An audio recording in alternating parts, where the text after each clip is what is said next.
Daytime with Aston Avery, and as I said, Stephen Smith is with me. But joining us right now is a friend of Anna Kennedy online, and he's also actress, broadcaster. Ionica Adriana joins us. Hello, Ionica. Hello, you all right? I'm fine, thank you, Ionica. It's Hi, great. Ionica. How are you? Looking fantastic. So you both, and Aston, you've got a beard these days. You're keeping up with Stephen. Oh yeah, keeping it. Well, but I'll let would you have into a got secret. His mum doesn't like it. Yeah, literally, she doesn't. The only thing was, okay, I take it back. I don't want your mum to be cross. We like it though. I think it looks great. And catch-22 is I didn't want to shave it for this past weekend because of the character I was being for Saturday anyway, that hero thing, Stephen. That's why I didn't shave at all anyway, because the character needed it, of course. There, it wasn't Wolverine though. But obviously as well, Ionica, we had our agony aunt Heidi Gammon on earlier talking about adoption. You adopted, so for our listeners, what advice would you give to someone seeking their biological parents, which you've done here as well? I have, yeah. I think just take everything very in the moment and one step at a time. I think, of course, these things take a huge amount of planning and researching, and I mean, there's a lot of people that can be involved, or they can be very just you and the birth parent. But is just have no expectation. And for me, I've been really lucky because for the most part, nearly everything has come to us, apart from when my mum found my birth mum on Facebook. But everything else, the BBC got in touch with me, the documentary got in touch with me last year, my sister got in touch with me from America. So I've been really lucky in that I've had it kind of almost fall in my lap. But when you do reach out to people, what we've always done is said, we're looking for a birth mum. Please don't feel like you have to reply. We understand that circumstances might not be easy, but if you would like to connect, the kind of door is open, so to speak. So yeah. Well, that's beautiful. Heidi Gammon was saying, for every success story, there are obviously stories that are not so successful. And we see the positive ones on television, and we all sit there crying. But there's ones where we just don't want to know. There's sometimes a reason behind it, isn't there? That you've been protected from, or we had one girl went to us saying her mum didn't tell her, and she didn't find out till she was 18, and she's furious with her mum. And we've said to her, look, sit down and talk about it. It's kind of important. But listen, you went on to do great things. You're an actress. Was acting something you always wanted to do? No, I actually thought I would do sports professionally. I always wanted to be a gymnast. Did you? Wow. Yeah, and then I went to York College, and I was like, what's the closest thing to gymnastics? Dance. And I can't really dance that well enough to do it as a dance course by itself. So I quite like singing. So I was like, oh, I get to sing in musical theatre and dance. So why not do that? And I was supposed to actually do photography, and then changed on the day and did musical theatre, and then I got into drama school. For very few of us that got in. Oh, which drama school did you go to? I went to East 15 and I did stage combat. Oh, yeah. Oh, wow. and then I left there early, and then I had a bit of time out, and then I went to Expressions Academy of Performing Arts, where I did musical theatre. So it came full circle. Oh, fantastic. So, and it's brilliant to do. You're an actual triple threat there, like a singer, actress, dancer, but make that 4 because you're a broadcaster as well. So we'll keep it 3. I'm not very good at dance. And you can do a cartwheel. And you can do a cartwheel. Yeah. Yes. Well, yeah, true. So that also, I have to say, obviously, as you mentioned about acting, obviously if it's dance, someone can show you, but I'm not bragging about it anyway. So with that being said, Ionica, would you like to adopt a child yourself if you wanted a child? I just don't think that my lifestyle lends itself to having a family just yet. I don't know whether I would adopt or whether I could. I've never kind of ventured into it. It's a question that I'm asked all the time because I'm adopted, but it's I don't find the question any different to someone that hasn't adopted or hasn't been adopted to then say to them, oh, would you adopt? Because I think that it's it always holds the same weight whether you're adopted or not. Exactly. Heidi was saying earlier, there was a gay couple that are going through surrogate, at the moment Yeah. To have a child, and their neighbour, who's conservative, loves them, but she can't approve of this because she thinks children should have a mum and dad. And I thought, my God, you have no idea. It's about love, isn't it? Not about roles. Yeah, I think that, like, the one thing that I say all the time is that by adopting someone, you're giving them a second chance at life. And what's not incredible about that? You always win. You are taking a child from a situation that is probably not as good as the situation, or you hope it's going to go to a much better situation. And it's always, I mean, adoption is so difficult.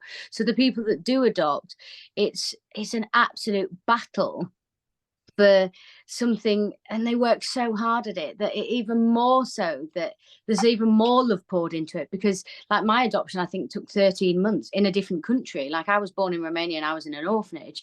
Like, it's crazy. You just, the legwork behind it and the struggles that people go through. And I know that I've had friends of single people and same-sex couples as well, that outpouring of kind of going, God, this is so difficult, we don't know how we can do it, and all of the, like, the red tape and stuff like that. And of course there has to be a huge amount of protection when you're adopting a child, because you don't want them to go into another bad situation. But it's love is love. Come on. Yeah, of course this is. And what's really interesting is that obviously you went back and found your family in Romania. I mean, it's somewhere I've never been personally, but I'd love to go. What was it like going back there?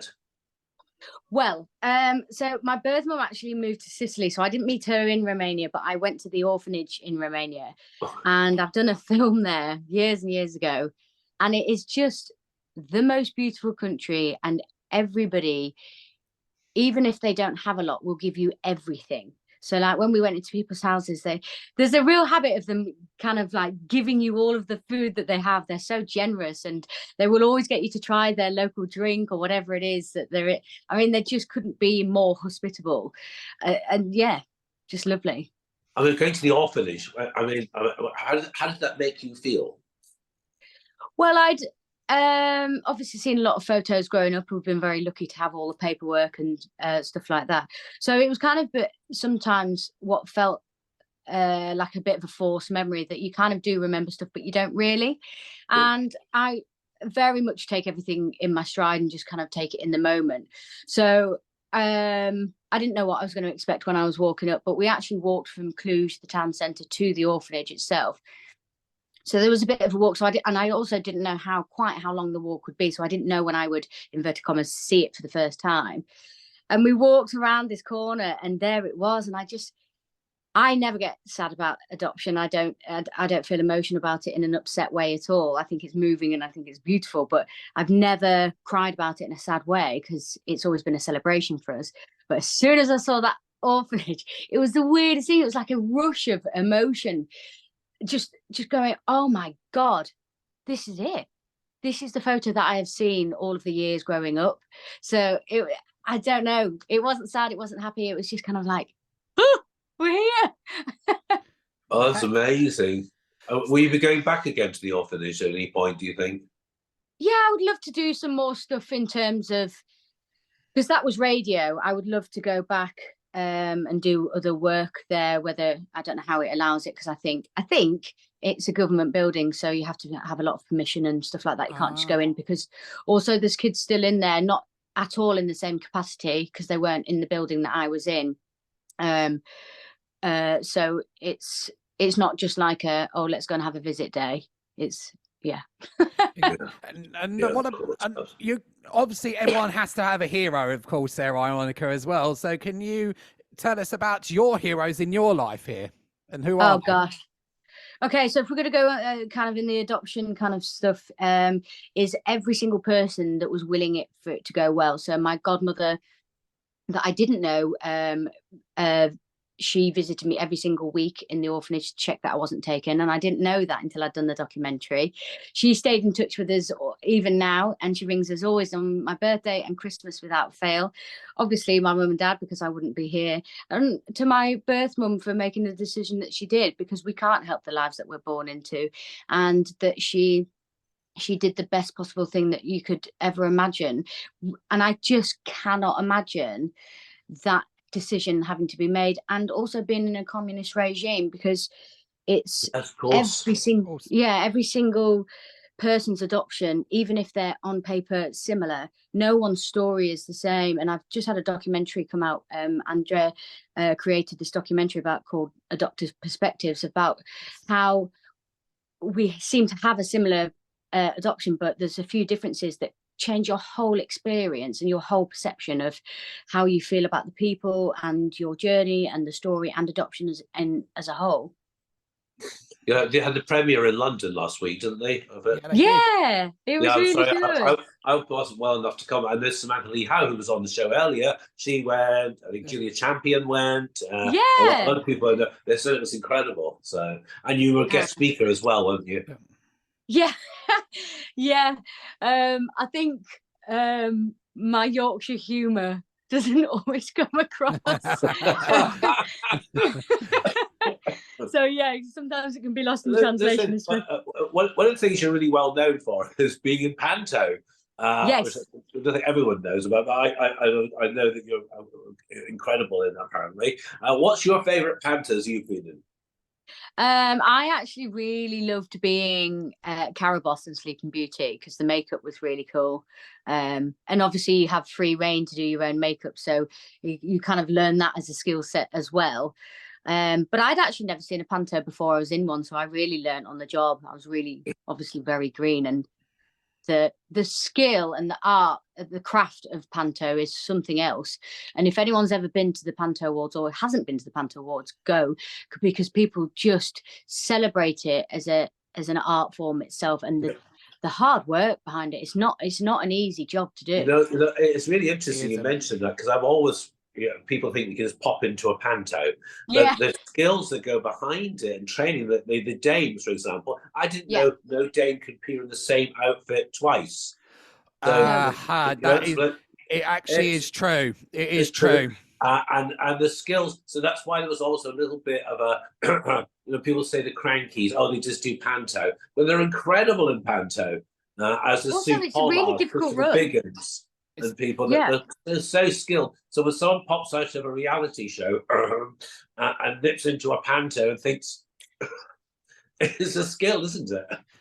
Yeah, and I think that people realise that is when they maybe necessarily haven't done any of that kind of world at all. If you're saying about reality TV, if they come from a completely different world of, like, I don't know, the Bake Off or something like that, is they're always really surprised at, first of all, the workload, because it is absolutely relentless, because you're doing 3 show days, you're doing your 10 o'clock, 2 o'clock and 7 o'clock. You have to be there an hour before you get in, depending on how long it takes you to do your makeup. Obviously the dame always takes a long time, and also the actual skill set of, like, if you ever read a casting breakdown for a panto, for a principal, you have to act, sing, and for the most time dance as well, to some extent. Obviously the dancers do an incredible job, and they, in my experience, have definitely done the dancing, and I've moved with them on stage. I don't put reality people down, because there are reality people that go into it. It's lucky but then they train very hard in the skill and the craft. They actually do. You're right, Stephen. They actually do train, especially those on reality TV. So I'm not picking, but some don't, obviously, but others. I mean, Farrah Fawcett, people laughed at her when she was just in Charlie's Angels, and then of course she went and trained at drama school, and then became a very, very decent actress. So anyway, yeah, that's the aspect, really. And obviously panto is something of what you call brilliant time of year as well, because everyone knows that comes around. But then it's behind you. Yes, what's behind you? Obviously men acting as dames, as you rightly pointed out, Stephen. So and then obviously the booing, only for the villain though, only for the villain, not for the villain. Yeah. So here's a tricky question for you: do you prefer being in London or being in your home Yorkshire, Ionica? Oh, for work or life? It could be both. Okay, so I absolutely love both in equal measure. I love the city, and it fills my soul and with energy. When I get off at King's Cross, there's an electricity that isn't there in Yorkshire. But then on the flip side, because it doesn't have that same buzz and the same amount of people, you get to speak to people and you get to kind of be and relax and take time. and they're two very different worlds. They're not really comparable. But if I had all the money in the world, I would live in a penthouse flat in the middle of central London, and then I would live in Yorkshire in this kind of like green kind of loads of space area too. I had no idea how big Yorkshire was until I went up to see Samantha Lee Howe and staying with them. And I said, well, we're going to, I said, it's 2 hours away. What are you 2 hours away? I know, yeah. Oh, it's so beautiful though. People it's the biggest county, isn't it? Listen, obviously, we're lucky enough, Aston and I, to know you through Anna Kennedy online. Yes. Which, you know, I'm patron and Aston is. How did you get involved with that, Anna? I actually saw what she was doing online. I think I saw it on Twitter, and I actually sent her a message saying, could I get involved or could I perform one time? And then it kind of went from there. And then the first time that I went to one of the talent shows, I think it was with Charlie Brooks and Vicky Michelle. We were both 2019. We were all kind of introducing an act, and I have never been so blown away. Oh no! From one, the talent, but the support and the safe space that it is, and what Anna does. I mean, that's just one tiny fragment of what Anna does. Like, I don't want to discredit anything else that she does, because I mean, she raises awareness and does so much. But just to have kind of like an insight of just that pocket of a night. So I always now, if I have the opportunity to support her in any way, whether it's hosting or we all went to the Autism Awards, the Hero Awards. That was an incredible night. Yeah. So buying a ticket for that is that you're putting money into it in that way. And there's always lots of different ways that you can support people. And I think that you don't have to be in someone's pockets, but you can help where you can. So because I don't live in London, I can't always go to all of the events and stuff as much as I would love to. And I think it's really important, is that if you think that you want to support a charity of whatever it is that it is there's loads of different ways of doing it. There isn't just one way to, it isn't just about giving money. You know, it's not about giving money, and even if you just give £1, it actually makes a difference. Exactly, yeah. And I have to say, you're so right with the first time I went to the Autism's Got Talent and got involved. I mean, I went through so many hankies. I mean, it's just so moving, and I have to be. I just go, oh my goodness. It's just really moving, and it will change your life going to see something like that. Absolutely will. I totally 100% agree with that. Well, I can only say it from a performer's point of view from that, so unfortunately. Yes, take a bow, Aston. Yeah, Aston, when I saw you sing for the first time, I have to say, I thought, that's going to be my mate. I'm going to be my friend. What a talent, and what a superb human being. And then the mother came along as well with John. That was it, sold. We love your mum. Game over. So, what are your plans for the rest? I saw you performing tap the first time I saw you perform. Correct. Oh, was it? Yeah. That was that old AGT, funny enough, in 2019. Did you have them muted? Oh, no. What? I wasn't muted, was I? No, I didn't. Right, Ionica, what are your plans for the rest of the year? What? God, the rest of the year. So, obviously, the treadmill of auditions. I've been doing a load of hosting recently, which is really cool. And that comes up very like, oh, can you host this event next week? So yeah, I've got a few more presenting jobs in the pipeline and some other things later on in the year. Maybe not. I don't know. Wait and see. So well, listen, we'll keep an eye out for you. Please come on the show again. We've loved having you on. And we'll definitely see you at Autism's Got Talent, I'm sure. Before you go, Ionica, how can our listeners find out more about you? Oh, yeah. Oh, gosh. Okay, so if they want to listen to the documentary, that's on the BBC iPlayer. It's called Ceausescu's Children. And you can find that on my Twitter and my Instagram, which is Ionica_official. And the accounts will come up. So everything's linked there. So I have to say, Ionica Adriana, it's always a pleasure to have you on Gateway 97.8. Thank you for joining Stephen and I today, and we'll have you back on in due course as well. Thanks for having me. Thank Bye. you. Bye.